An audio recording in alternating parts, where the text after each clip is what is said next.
In the traditional teachings of our people, there are certain trees and plants and that are a little bit more useful in many ways. And one of them happens to be the pine tree.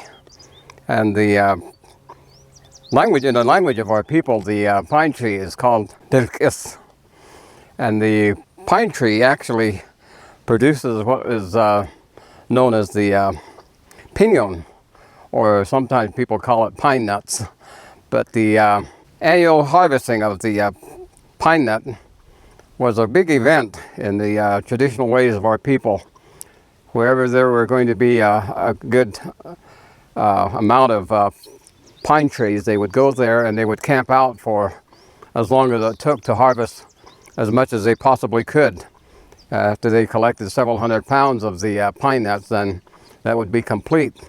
But also while they're picking, they're competing with the birds and the other types of creatures and that also enjoy the pine nuts. So in the traditional teachings of our people, the pine nut and the pine tree are very useful. Every portion of the pine tree is very important. Even the sap. One use of the pine sap is making a water jug. And the water jug is called a Toshi. And the Toshi is actually woven just like you would weave a basket in some way using the sumac willow. And the weaving of it is just kind of coarse. The outside of it and the inside of it is treated with the sap from the pine tree.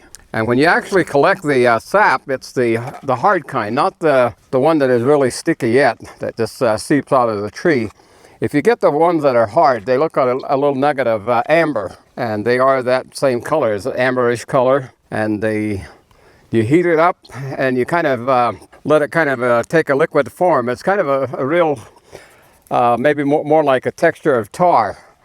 And that's put onto the woven basket. And sometimes this one here is just about a medium size, but the traditional size would be a little bit bigger, where it could hold at least 3 to 4 gallons of water. And they call it Toshi. And so the teachings of our people and the ways of making the pitch or the sap from the pine tree, it had other uses as well. And for medicinal purposes, sometimes when you have a sore that gets infected, you can actually mix the herb with the sap from the pine tree and actually apply it to a wound. And the sap will remove any kind of infection from the wound. And so the teachings of the use of the pine tree, the kis, is what I was calling it and referring to the tree itself. There are a lot of other trees that would be the juniper tree. Techel would be the oak. East would be any of the willow type trees and so on.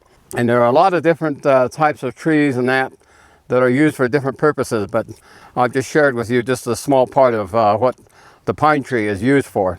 Also, the pine tree was the original wood that was used to make cradleboards. They said that the pine tree was the one that was easiest to work with, and to symbolize that when the baby was growing up, they would grow tall and strong, and they would be of great use to their people in many ways, like the pine tree. And so the teachings of our people, Diné, it is good to be in some way like a pine tree and to be of productive use in that to your people and to your community and to your relatives. And those are the things that we are told.